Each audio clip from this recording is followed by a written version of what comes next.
दिवाकर नमस्तुभ्यं प्रभाकर नमोऽस्तु ते। सप्ताश्वरथमारूढं प्रचण्डं कश्यपात्मजं श्वेतपद्मधरं देवं तं सूर्यं प्रणमाम्यहम्।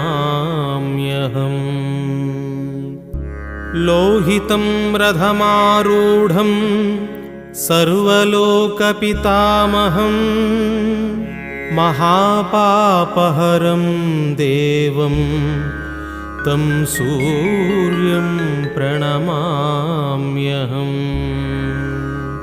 त्रैगुण्यं च महासूरं ब्रह्मविष्णुमहेश्वरं महापापहरं देवं